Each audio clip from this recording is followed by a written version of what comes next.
Ginny Mirriam graduated from the University of Montana School of Journalism and worked as an award-winning reporter and editor at the Missoulian for 20 years. She also taught reporting and editing as an adjunct professor in journalism at the Journalism School.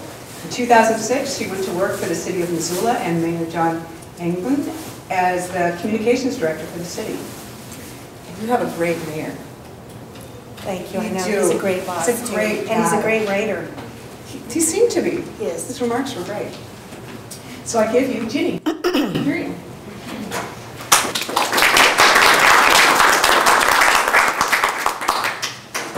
Hello, everybody. Thank you for coming to our panel on Call to Action, Books with a Social Conscience.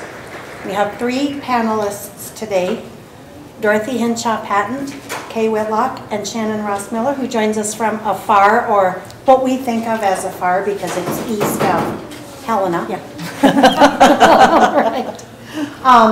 Rather than having me read to you their abbreviated biographies, I'm going to ask each of them to introduce themselves, herself, and to talk a little bit about what is the recent book that she has written that has caused her to be on this panel. And then we'll go from there with some of my questions and open it up to your questions. Dorothy? So I get to start. Okay. And tell us if you can't hear. Yeah, I'll do my best to project my voice. I'm Dorothy Patent, and I live here in Missoula.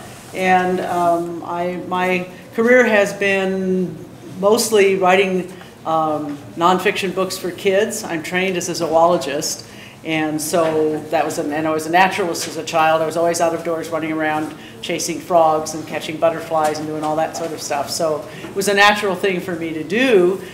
And when I got married and had 2 kids in graduate school, and when my husband, who's also a zoologist, got his first job in North Carolina, our kids we'd been wandering around, and our kids were 3 and 5, and I started thinking, okay, what am I going to do with the rest of my life? My husband now has a job as a professor, and I thought about the fact that I had always loved nature, and my favorite gift had always been a book about the natural world, and so how about writing science and nature books for kids? It just fit everything, and I could stay home and work at home, and the kid was sick, you know, I could take care of him, so forth and so on. So basically that's what I did. I didn't realize that I was a writer. I thought I was a naturalist. It turns out I am both. It's been the perfect career for me. Dogs have always been among my most favorite creatures. And since dogs and wolves, I'm very glad dogs and wolves are the same species according to scientists. So I can say my favorite animal is probably the dog/wolf. So anyway, so I've written a lot of different topics, but dogs and the relationship of dogs and people has been one of my favorite, or animals and people, but particularly dogs and people, because we have our most intense relationships with dogs. Have any of you been seeing the show on PBS about dogs that's being rerun? I mean, you see that incredible relationship of the working dogs with their human companions, and there really isn't any other animal that has quite the same kind of relationship. So I've written several different dog books. So I came to write this particular one because I had written a book called The Right Dog for the Job. A service dog becomes a seeing eye dog. And this was a wonderful project. My photographer that I worked with on a lot of my books, including this one, and we followed these puppies from the time they're 6 weeks old until we followed one particular one until he ended up being a seeing eye dog. And that was done with Walker Books. And my editor, Emily Easton, there is also a dog lover. So part of what's happening in the book world today, especially, well, I think with nonfiction books particularly, is that you have to have a platform. All of the publishers are terrified about what's going to happen to paper books. You know, they don't know what the future holds. So they don't want to do a book unless they feel there's a built-in audience for that book, people that will buy it. And when the Michael Vick dogfighting operation came along, and there was all this publicity, and people wanted to know about the dogs. You know, what are you going to do with all these dogs that you caught? They're the victims. They're not the perpetrators. And so when she found out that the dogs were being rehabilitated and adopted out, she said, find one of these dogs, you know, and follow its path and write a book about it. So I thought it was a great idea, and that's how it came out, how this book came about, and I'm just really glad I had an opportunity to write it. So I guess pass it on to Kay. Show us the book. Hold it up, please. Pardon? Oh, hold it up. Okay. Isn't he cute? And this is the picture on the back of the jacket is one that everybody loves. He had to have surgery on his knees, and so he's wearing these pants so that he can't chew on his legs. I'm Kay Whitlock. The book that I have recently co-authored, and I'm going to sort of spiritually put my two co-authors on either side of me, Joey Mogul and Andrea Ritchie, is Queer Injustice, the Criminalization of LGBT People in the United States. It came out in February from Beacon Press and is the first book to actually look at the experience of not only lesbian, gay, bisexual, and transgender people in the criminal legal system and in popular cultural processes of criminalization in this country, but also people who may not be gay or lesbian or bisexual or transgender, but because they're gender nonconforming in some way, are marked and treated that way.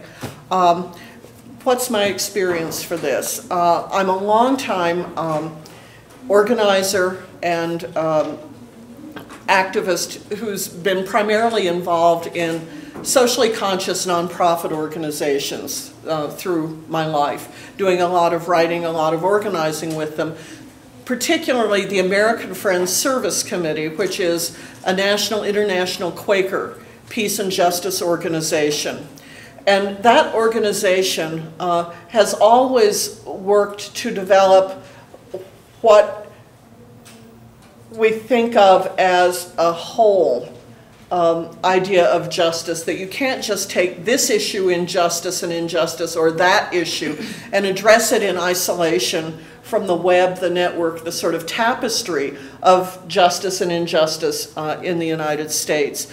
So while I was with the American Friends Service Committee for many years, because the LGBT work we were working, we were trying to focus on, we needed that work to intersect with racial and gender justice, with questions of economic justice. We needed to see LGBT people in a whole sense, not just marked only by gayness or by gender nonconformity, because we're complicated people. We live whole lives. I'd come to this work in the American Friends Service Committee having been head homosexual in a series of organizations. In the 1970s, on the wake of a Betty Friedan-inspired attempted purge of lesbians from the National Organization for Women, I became the National Now head homosexual for a while as we moved out of the purge years. Later, I was co-chair of what was then the benighted National Gay Task Force, where we lost the effort then to call it the National Gay and Lesbian Task Force, but it later expanded. And then, of course, with the American Friends Service Committee, I worked with them in a number of capacities, but then became head homosexual there too. So I'm an experienced head homosexual with vast experience in both mainstream organizations and trying to push the envelope of saying, let's not just default to a white gay male norm when we're thinking about queer justice in the United States.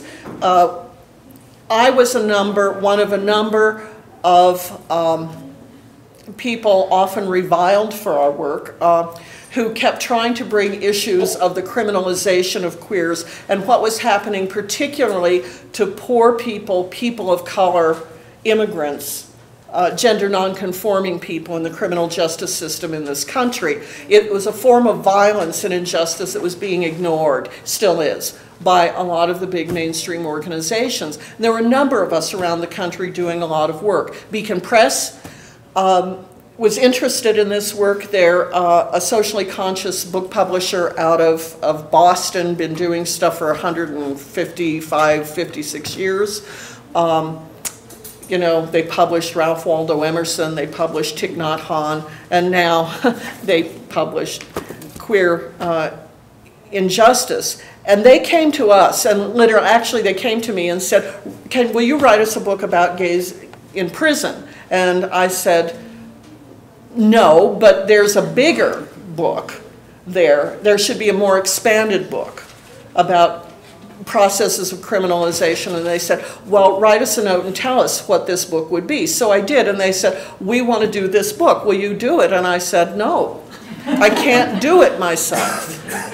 Joey and Andrea came into the process. Andrea's from New York, an Afro-Caribbean lesbian. Joey, who's been an expert in the Chicago police torture cases in Chicago, longtime expert, probably the national expert on queers and the death penalty from Chicago. I call myself the Hate Queen's Harpy because my specialty is in hate violence and community violence. Andrea's a specialist in working with police misconduct. She wrote an Amnesty International report on police misconduct against LGBT communities. So the three of us together did this book, and here it is.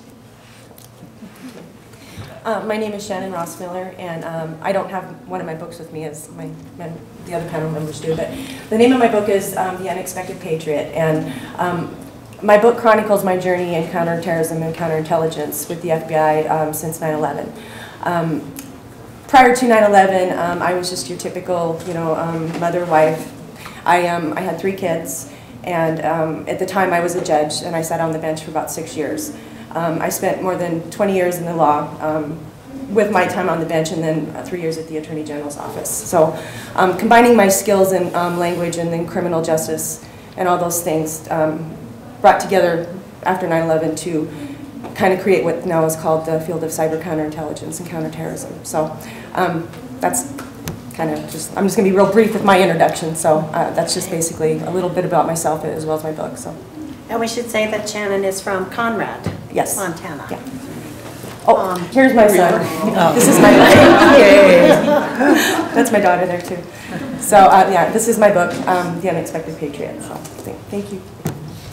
Yes. So the first question I had for the 3 of you is, how did you come to write your book? And all of you have addressed that somewhat. I'd like you to expand a little bit on that. For instance, Dorothy, I'm interested in how did you find the particular dog? How did you decide how to write the book? And what is the premise that you wanted your readers to understand? Okay. You don't have to keep going in this order if you want to mix yeah, no, it that up. it kind of all gets mixed together. But I thought that when the Michael Vick case got in the news, I avoided learning anything about it because I'm a very tender heart, and I could not. I felt I couldn't deal with all of that. Then when my editor proposed I do this book, I belong to a critique group of other children's writers, and they said, "Don't write the book." She said, "Don't get involved with this. You don't want to know all that stuff." And so I thought, well, yeah, I don't really want to know all that stuff, but I can probably write this book without having to learn all of the gory details because it's a book for kids. It's a book for like 8-year-olds. And I have very strong feelings about, I think there are a lot of books out there now for younger children that are not appropriate to them. I think they damage their spirits, probably in a permanent way. That's my feeling. So that was a problem for me was, how do I approach this topic that way? And I'll get back to that in a minute. But then number one was I had to find a dog that I could write about. And the publicity of this was so huge that, and the legal situation with the courts was so complex that finding a dog wasn't an easy thing. I started out with Best Friends Animal Shelter in Utah.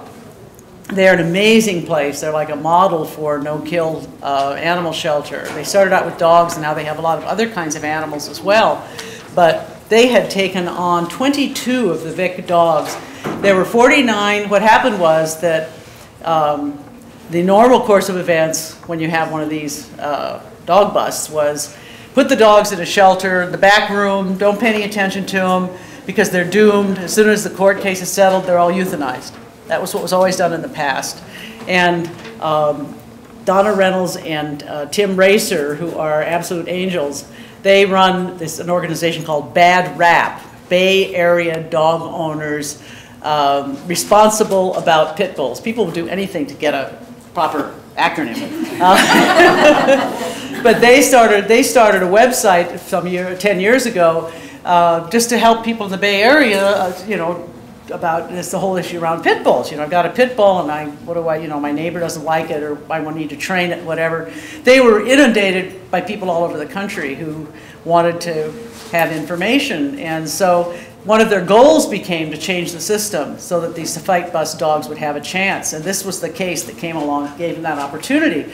So they were the ones who engineered, through the courts, they were very lucky. They got people all along the way who were sympathetic to the idea. It was revolutionary to think of actually, let's check out these dogs and see if they're dangerous. Nobody had ever done that before. So they ended up there were 49 pit bulls, and they tested all of them to see if they had hope of being rehabilitated and becoming, family pets. 48 of the 49 tested okay. There was only one that was totally hopeless. Then the problem was, what do we do with all these dogs? They had no idea that the dogs were going to be, that many of them were going to be, have hope. So Best Friends took 22 of these dogs. So I thought, well, that's the place to go, Well, it turns out that they took some of the more difficult dogs, some of the ones who'd had more fighting experience or whatever. There are all kinds of court restrictions, and then the organization itself had all kinds of rules and committees. And when I first contacted them, the guy I talked to was really excited and eager about it. Time went on, and he was talking to more people there. It got more and more difficult. The most difficult thing was that they would not reveal the name of anybody who ended up adopting a dog. So, and my editor said, you have to follow one dog. So I thought, well, this isn't going to work, But then we found out about Bad Rap, and I got in touch with them, and I nagged and nagged and nagged until finally Donna decided to do something to shut me up. And she found Linda, who had Audie, and she was willing to be the subject of the book. So I was very lucky that way, and my photographer and I went down and spent 5 intensive days in the Bay Area with Linda and Audie and with the Bad Rap people and so forth, to be able to do the book.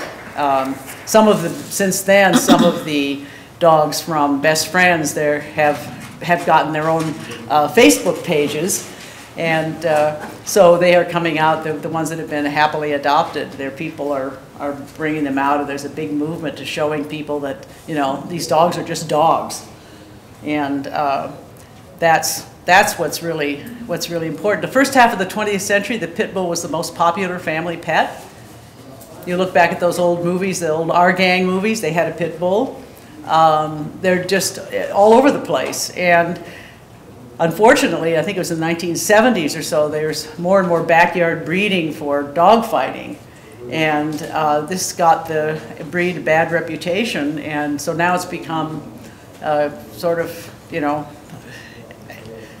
demonizing pit bulls. They're like a scapegoat for people. And if a pit bull in Maine bites somebody, you hear about it in California, Montana. If a the golden retriever down the street bites somebody, you don't hear about it. So it's a typical case of scapegoating, which I think is the kind of thing that happens in Kay's world too. You find something you don't like, and you use it as a scapegoat. So there was another. What else did you? So the premise that you want your readers to understand is that pit bulls are dogs. Mm-hmm. Yeah, and they're loyal, they're energetic, they're strong. You can take that energy, and with some animals, you can turn it, into, you put them in with a dog. I mean, the way they train the dogs, is they'll take a dog that hasn't been a fighter and put it in with a fighter, and the fighter, attacks, and if you're attacked, you're going to fight back. So it's I think that the fact that they are not any different than any other breed.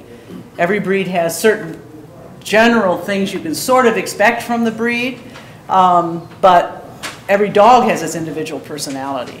And there's not an inbred viciousness towards either people or other dogs in these animals at all.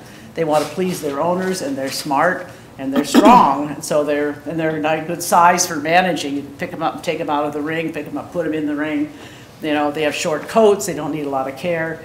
Perfect animal for this kind of work. The other message in my book that I think is important is the importance of civilizing your dog. You know, teaching your dog how to behave, getting control over your dog, so that, you know, he'll sit and he'll stay and he'll be polite on the leash and he'll greet other dogs nicely, and all of that sort of thing. And that's very important for everybody to know, that, you know, then it increases your bond with your animal too.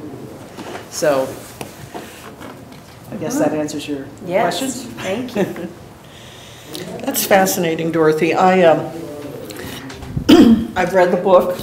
You and I talked when you were writing the book. But I hadn't exactly thought of pit bulls and Audi as criminalized dogs.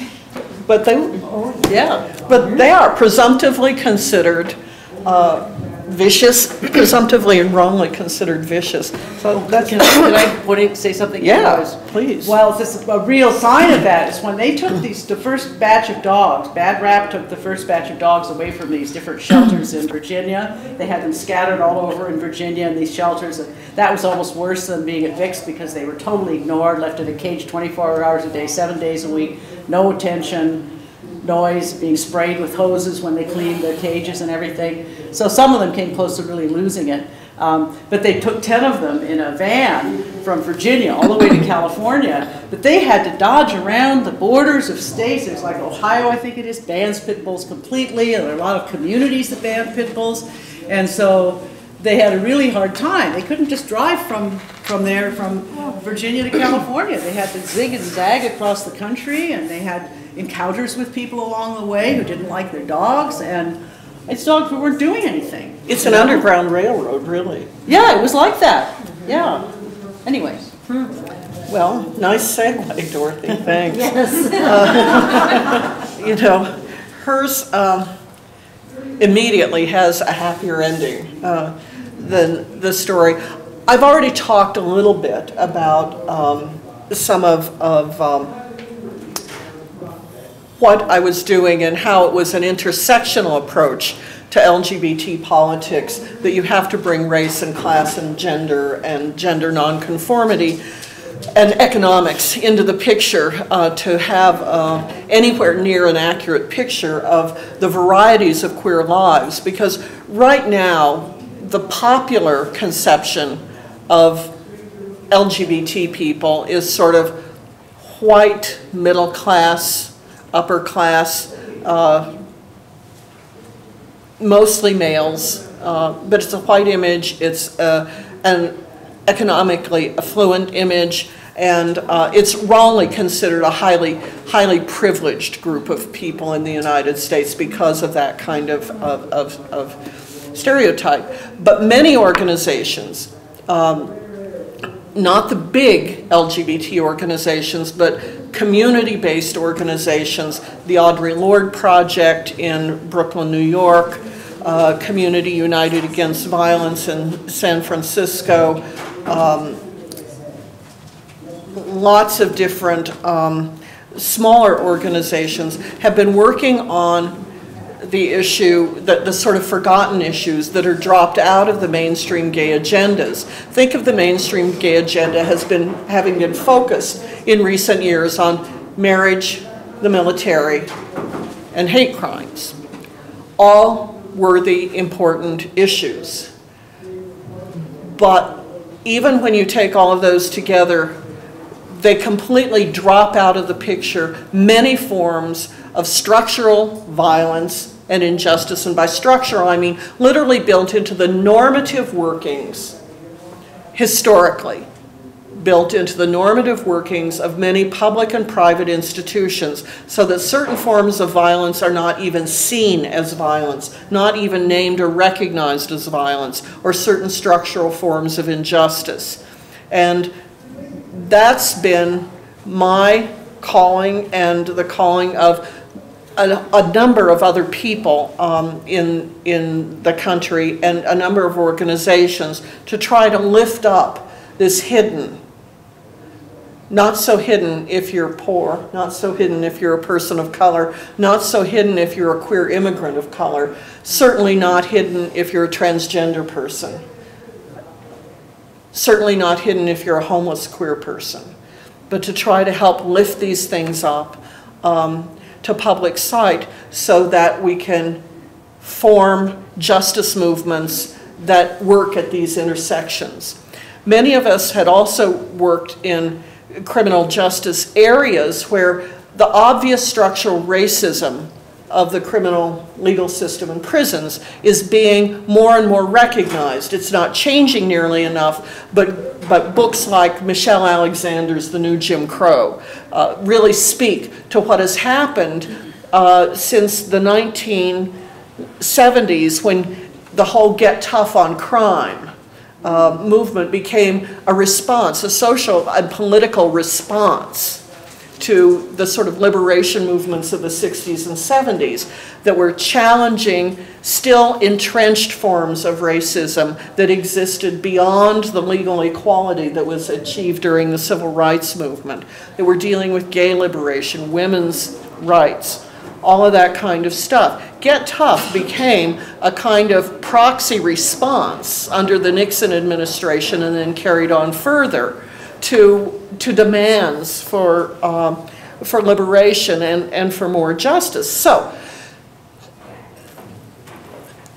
a lot of us, there are actually quite a few of us, who had been working at the nexus of Get Tough and LGBT stuff and starting to think, my God, you know, there are things happening here, and since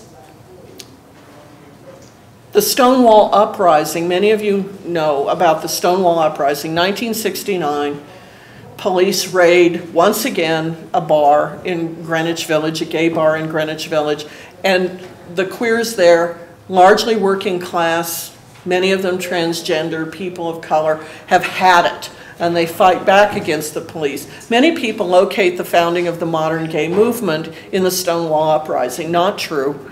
It was not. There was lots going on before that, but it is a point where out gay activism becomes more prominent. But at that time, what's also happening is that while gay liberation is fighting against the violence inherent in abusive forms of policing and punishment, that gets dropped. In the 1970s, that starts to get dropped from the agenda.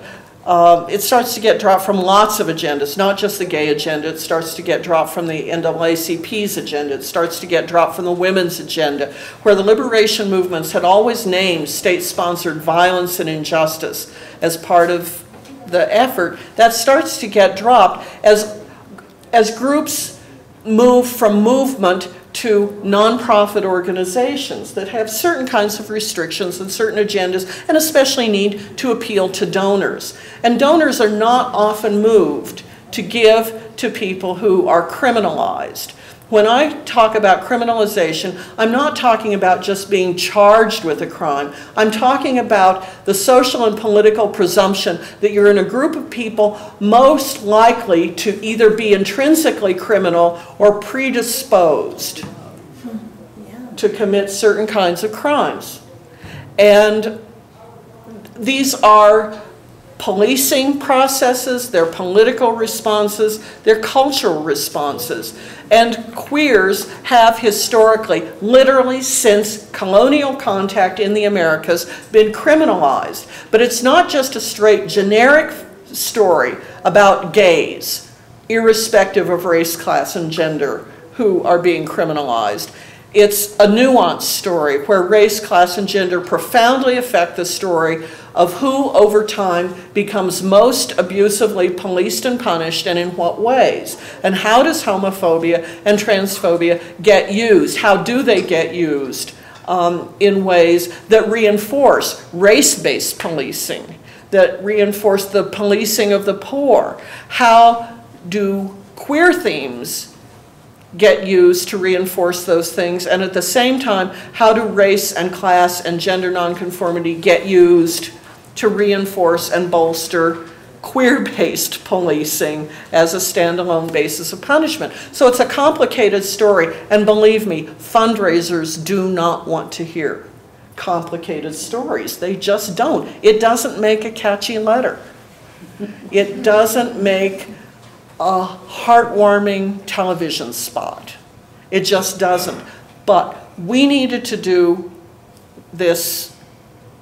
What had happened, there was no book. There were lots of pieces of articles. Many of them I had written, many of them Joey and Andrea had written, other people had written. There was lots of work going on in a number of organizations, but we couldn't get the attention of the mainstream movement. In fact, there was a lot of, and still continues to be a lot of hostility, because it's like we're walking in, and I will say literally, on a white carpet tracking in the complication of muddiness and stories, and particularly the histories of people who have been despised. Didn't used to be despised in the gay movement, but as we have gone more for respectability and narrowed demands to military marriage and hate crimes, we're leaving behind a lot of the people, the poorest of the poor, the transgender people, people of color, for whom nothing has changed despite great progress in legal equality.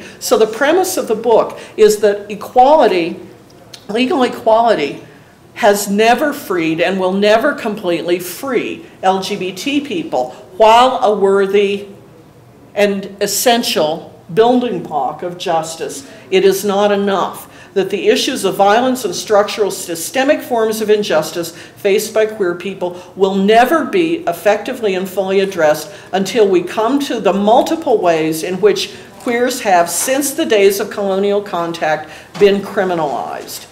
And these processes of criminalization certainly work to funnel especially poor queers, immigrant queers, queers of color, gender nonconforming queers, into the criminal legal system, irrespective of whether they have actually done something wrong. If they have done something that has caused harm to somebody else, then homophobia and transphobia are used in many cases to get the death penalty. We talk about that in the book, to charge people and convict people of crimes that say a white person won't be convicted of a crime, but a person of color will be. It's used as criminalizing processes are a funneling mechanism to send certain groups of people considered a threat to social orders into the criminal justice system. But beyond that, we talk about how these criminalizing images inform every single anti-gay campaign that's been mounted in this country in the 20th century. And there have been a lot. And I know these campaigns. I was in Dade County, Florida, working against Anita Bryant's despicable little campaign to cast us all as sexual predators.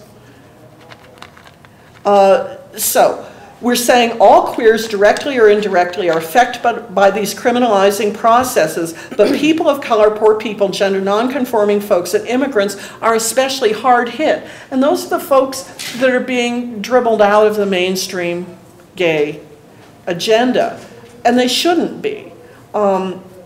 Real liberation for queer communities is never going to come until we confront and dismantle these processes. And this is a hard sell, because we're not a warm and fuzzy messaging unit. So that's it. Thank you. Okay.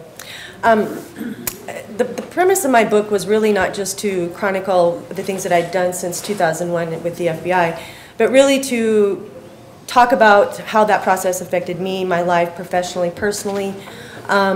and how some of the unforeseen effects of doing this kind of work can have ramifications.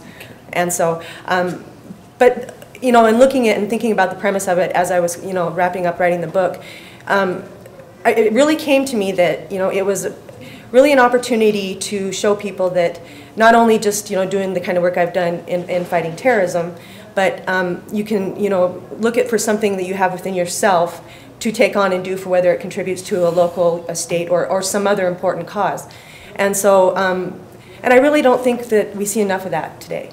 I think that people, we don't really look within ourselves to see what we can contribute, you know, beyond maybe making a donation, but really taking steps to make some effort to make some, affect some change. So that was really, you know, kind of the whole purpose of the book was to just get that message out there, and in a very personal kind of way.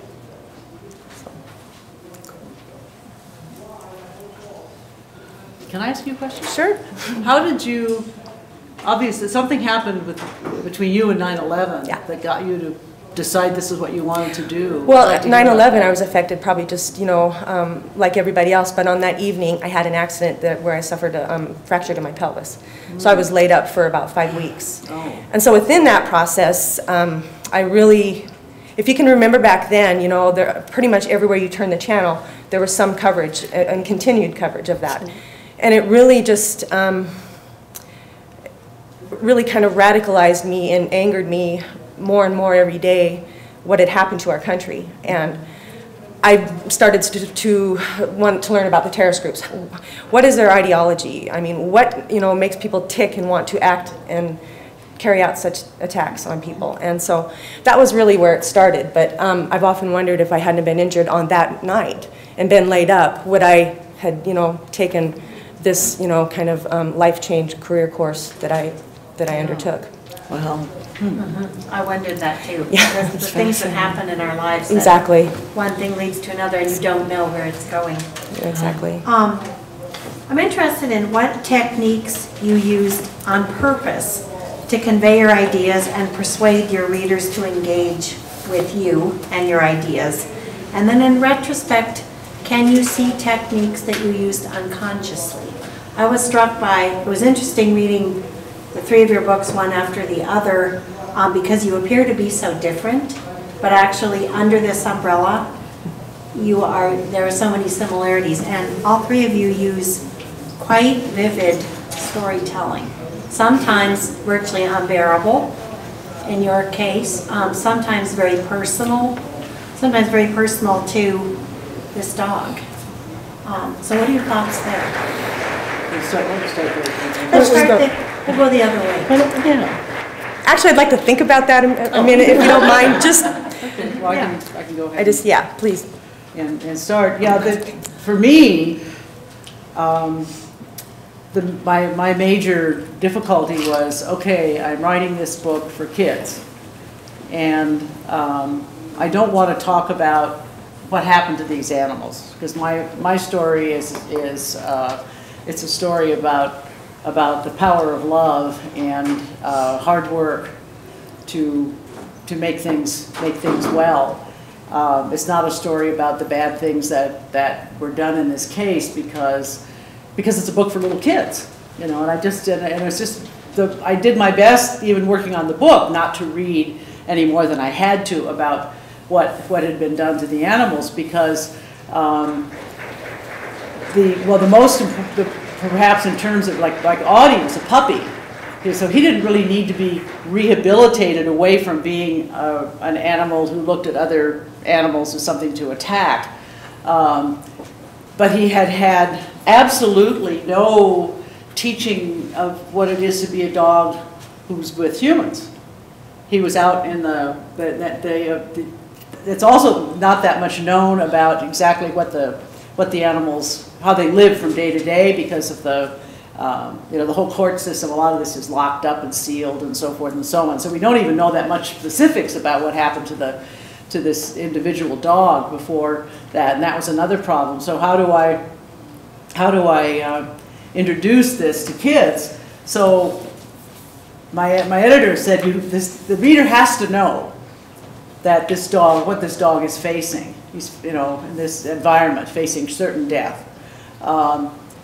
but how do I express that and let them know a little bit without, going too far? So let me just read you. This is the first, we worked, my photographer and I worked together thinking so much about what do we do. We also don't have much in the way of photos from the early stage. There was one photo of the kennels in the woods after the raid. It's the only picture that we have really before the whole thing with the court started. But this is what he took a picture of Audie, which looks like he's frowning, looks worried, and he turned it into a black and white image, and made the whole spread black. So you're seeing this is the before, basically. And I'll just read you what I wrote. The black puppy shivered in the woods, chained tightly to an old car axle. He didn't know it, but he was facing almost certain death at Bad News Kennels. He'd either die in a dogfight or be killed losing one. All he did know was loneliness and fear, thirst and hunger. After dark came the worst. That's when the fights were held. Above the shouts of the human crowd, he could hear the snarls, growls, and yelps of the dogs who were forced to fight. He could smell the fear. So that's the only reference to what the dogs went through. And then it goes on to the actual bust. And here's the picture of the kennels in the woods, the abandoned kennels where some of the dogs were living. And again, I go through the dogs were kept in these different animal shelters, and most of them were ignored. As a matter of fact, some of the guys who ran these shelters they forbid their employees to touch the dogs. There was one person who apparently did take Audie out in the dead of night when nobody knew what he was doing, so he'd get some exercise. This dog here, I just found out recently, she's one of the dogs, I guess, that must have been at Best Friends, and she's just gotten her website very recently, and her name is Ginger, and she is now the luckiest dog in the world. It's just fabulous bunch of photos of her with the biggest smile on her face that you would ever see, and she has got a wonderful family, and so that, for me, I love that, finding that out about this particular dog. But anyway, so what I do whenever I write about a controversial topic, and I've done that before, like writing about wild horses in the West, I just tell it like it is. I just write the facts. I don't put a lot of adjectives and adverbs in the books. And let me read you there was a comment that was made. I was worried about, going far enough, going too far, infecting the readers. And here's what one person wrote to us on a website talking about her experience in the book. I came across your book in the children's section of the library, sat down at a little table and read it. Think you did a great job. I was worried that the book would be scary. You know how the truth can feel, but it wasn't. It was just enough. It evoked an empathy for the Vic dogs that I think will really help cultivate a new way of looking at pets and treating animals in general. I also liked how you discussed Vic. This is that at the end, what we did was put a chronology, again, just matter of fact. On this date, this happened. On this date, this happened. On this date, this happened, about Michael Vick. I also liked how you discussed Vic, told what he did, but focused on the pooches instead of flooding every other page with negativity about how deviant he behaved. You gave enough for a child to handle, because sometimes anger, even if legitimate, changes the tone, even when one agrees. So Bill and I were both so pleased, to see that. This stuff at the back is mostly for adults that are, reading the book to the kids, but this is the big timeline here. And then books and websites and so forth, and information about the 3 different breeds that are called pit bulls generally, stuff like that in the back matter of the book. But so anyway, so that's how I handled it, and I see the book. The book is a positive story of how Linda had to work so hard with this dog. Brought him to the house, he's jumping up on the table, he's eating socks. He had to have surgery for eating a sock, almost died. These dogs tend to eat cigarette butts. When they see them, for some reason, they just think that's the greatest thing. So you have to be really careful with them because they haven't learned anything, and they have, from being deprived, probably anything that looks like it might be food is something they feel like they need to have. There's a guard at the ferry docks. You take it to the ferry dock every single day, and I got to be friends with the newspaper man and a lady who takes the walks there every day, and the guard at the ferry. And he was an especially loving, wonderful, dog-loving man, but he's a big black guy. It took months and months before Audie would even accept a treat from him. But now they're great buddies, and one of my favorite pictures in the book is a picture of Stuart and Audie. And you can see the expression on both of their faces, you know. Audie is like, oh, okay, I do finally trust you. And Stuart's like, oh, you're such a sweet little doggy. I'm so glad you're letting me give you a treat. And it's just pictures do tell a lot. So it's a story of how, you know, rehabbing a dog. You know, you say you've done this, and it takes a lot of hard work, and determination and courage to do it, but the results are well worth it. I'm wondering if you consciously thought about the fact that you started your readers out in the darkest place, in this very dark setting, just on the one page. And so from there, there's nowhere to go but up into more hope and cheerfulness. Unconscious, I'm imagining. Yeah, because I felt that way. Okay, yeah, that's probably true. I've talked a little bit about some of the techniques in queer injustice, and I'll just briefly mention that one big challenge was to not just tell the generic gay story, which would default to white, gay, middle class, and usually male. It's a distorting story. Not that the presence of gay white males in the story is distorting, and there are plenty of gay white males in here who have experienced unimaginable injustice. But if you only tell a story from this white, generic, gay male point of view, you miss things, even in terms of how we understand the colonial story of sodomy, which is that, you know, we think, oh, lots of gays could and were executed under sodomy laws, and they were the result of religious, only religiously intolerant people, and it was the result of rigid religious views, et cetera, et cetera. Much more complicated story than that. And much of what we think we know about the old sodomy story is not quite what we thought it was. So how do you start to retell that story, paying honor to the people who are the subjects of that history, but not try to make it less complex than it really is? But that leads you to the next problem. How do you really show the dynamic illustration of race, gender, sexuality, and class, when a lot of the stories we're drawing on really, you know, some of the early documentation, we had to go deeper and deeper into the stories, really tries to reduce the story of this person or that person to only race, to only gender, to only gay experience. How do you do this? One of the things that was very clear to us as soon as we started really compiling the stories we would use and selecting the ones was that in almost every story we tell, there's usually more than one narrative going on. It's not just about gayness, it's about political and economic tensions in a particular time and place. It's about conquest of native peoples. It's about normalizing gender violence against women. It's about, you know, that there are many things going on at the same time. How do we craft narrative and show through multiple examples these intersections?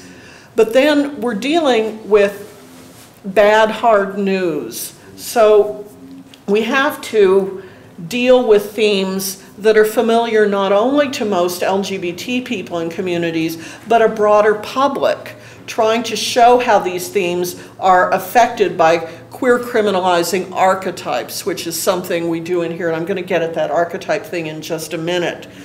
These themes that have some broad familiarity, regardless of what side of the political spectrum people stand on, are violence against queers and discrimination by police and courts and in certain public and private institutions, marriage, for example, civil, the civil law arena.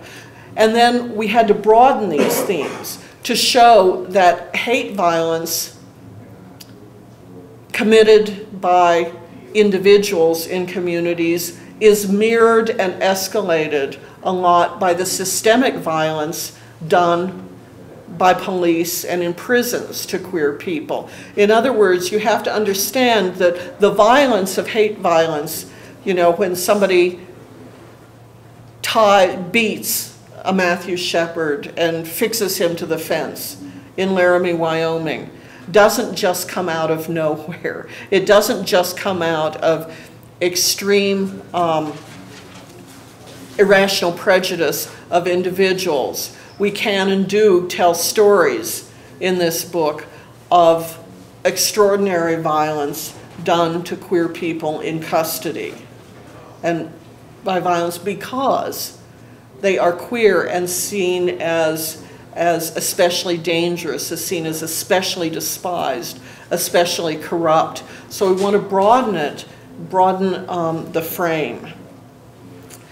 We, in fact, talk about a piece of news that's really hard for people to hear, that the criminal legal system is perhaps the major instigator of violence against queer people and communities. It has been historically, and even though we don't want to believe it still is. But how do you do that without just demonizing everybody who ever worked in law enforcement? Because we all know there are a lot of good people who work in law enforcement, who care about real justice being done, who don't want discrimination to happen. So how do you tell the story of a system that just by sheer weight of history and practice and the normalization of violence into its and injustice into its operations gets carried forward even by really good people who aren't raving homophobes?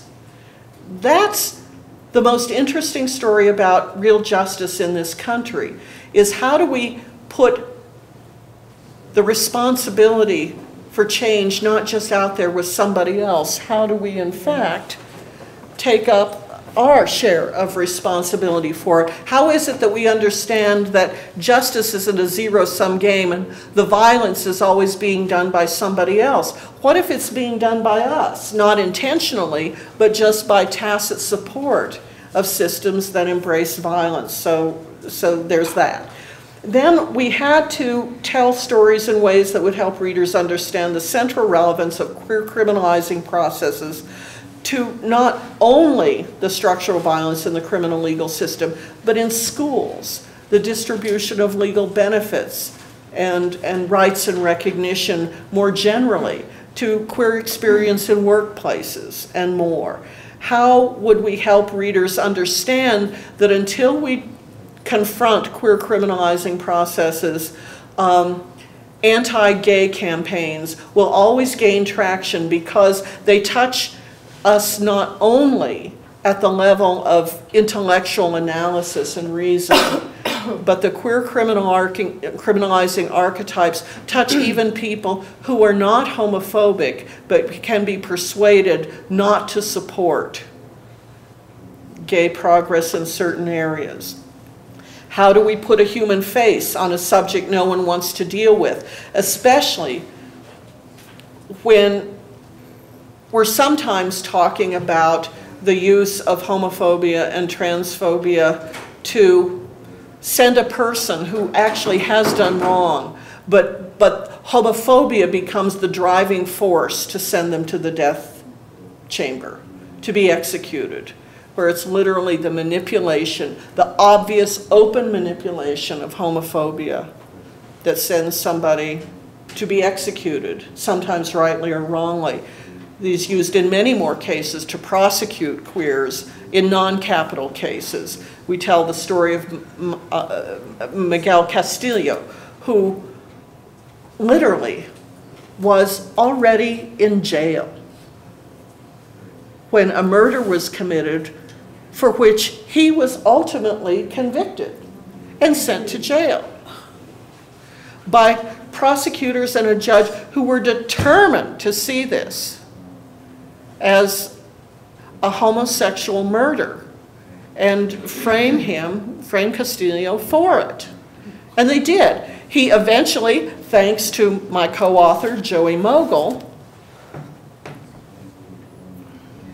got $1 million settlement after but he spent 11 years in jail for a crime that he could not possibly have committed. But if you read the transcript of that, it's a nightmare. So how do we even, Eileen Wuornos in the movie Monster, I don't even have time to talk about that now, but if you read what really drove that case and how information that was literally in the FBI's database that said that the one man she was actually convicted of killing, she claimed that he raped her.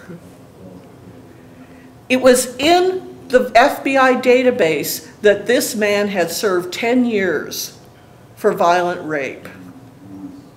Did the prosecutors bring that out? No. Did her attorneys bring that out? No. That fact was brought out by an NBC Dateline reporter, and it was never, she was already on death row at the time. That was the only murder she was actually convicted of. So that's the kind of story that you use to influence your readers. Yeah. Let's hear from Shannon briefly, and then we'll only have time for just a few questions. Well, as far as tactics, this is the first book I've ever wrote. I mean, I've done lots of legal writing. I mean, I've been published in other areas, but never really wrote a book. So for me, the only real tactic I really kind of employed was to make sure I was drawing a picture of what really happened. Because other than news reporting on the different cases I'd done over the years, I'd never had an opportunity to tell my side of what happened, and then more broadly how that affected me in my life. And so trying to really illustrate that picture for the reader was something that I really wanted, that I paid very conscious attention to, because it was very hard for me to make that decision after all these years to want to publish something that's very personal and that happened to me personally. But at the same time, it was also an opportunity to really kind of tell the behind story, and in which I think the message comes across of how important the work was for me and the reasons why I did it. But then ultimately, like I mentioned earlier, kind of give an example of somebody that decided to do something and did affect change. And if more people did that, I just honestly believe we'd have a much better world. Thank you. We are to the end of our time. If you don't mind, and if there are questions, maybe we could take a few. You've all spoken to what you hoped people, how you hoped people would respond. So I wanted to ask what sense you have of how people did in fact respond. How much have you succeeded at what you were trying to do you think? This was something, writing this story for me was very subjective because it's about me. So when you have you're coming from a subjective side, you're not objective as to how people will receive it. But the reviews that I've read and the responses that I've gotten by email that have come in through the website, I haven't received anything negative yet. So that's given me a little bit more courage about taking the courage I took to write this story and put it out there. Queer injustice has been adopted for use in a lot of college courses in critical race studies, queer studies, women's studies, law, criminology, and sociology. So that's good. The mainstream press has utterly ignored it, but we've done lots of interviews, and there have been lots of reviews and so forth on public radio stations, Pacifica radio stations, progressive media in both large cities and small cities. A lot of gay press is picking it up. There's a generational divide as to how the book is being picked up. Both the Stonewall generation, the people who actually were part of gay liberation during the Stonewall year, love it, and are saying this is real. Young queers, especially young queers of color, poor queers, immigrant queers, are saying this is real, and there's a large silence in the sort of post-Stonewall generation. It's always a problem with books, you know, getting the feedback. You know, how does the feedback come to you? It's easier now with the internet and with like Lottie's fan page on Facebook and so forth. And there have been a couple of comments there from people, you know, who say, gee, I always thought pit bulls were, you know, these natural killers, but now I can see that they're not that like that.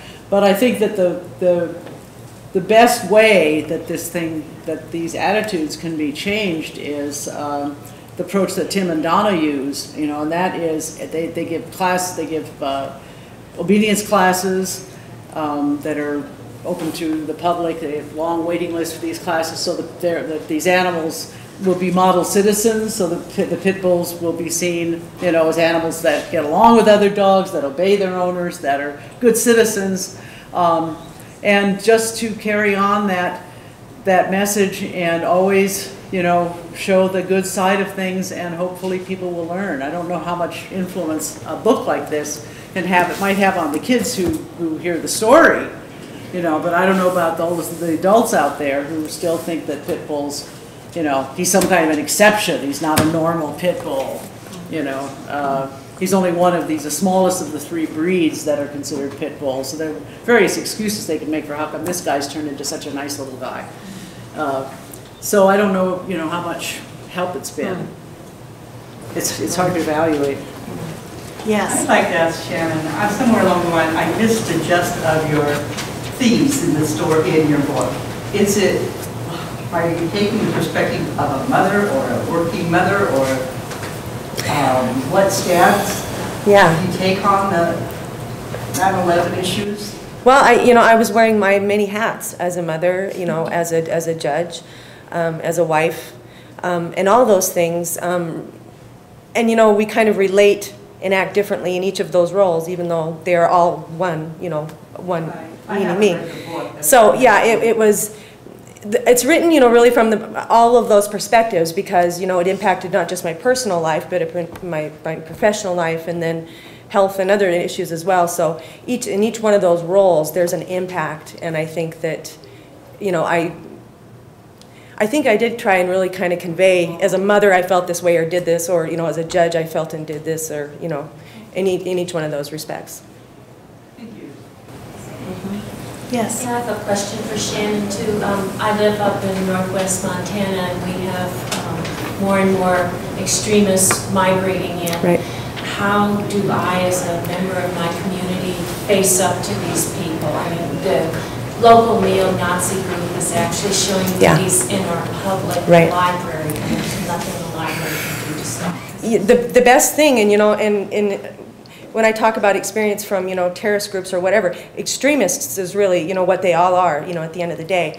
But I think awareness for kids, you know, and awareness as a parent, or, you know, just as a member of your community is really vital to being able to properly convey, you know, the boundaries for your kids, and how you treat and how you know, evaluate, you know, what those groups are about. But awareness and knowledge is the key to being able to effectively deal with that. The Montana Human Rights Network can probably help you think about this, the Northwest Coalition Against Malicious Harassment. There are a number of groups, and if I would be happy to talk with you about that later. Any more questions? Thank you very much. Thank you.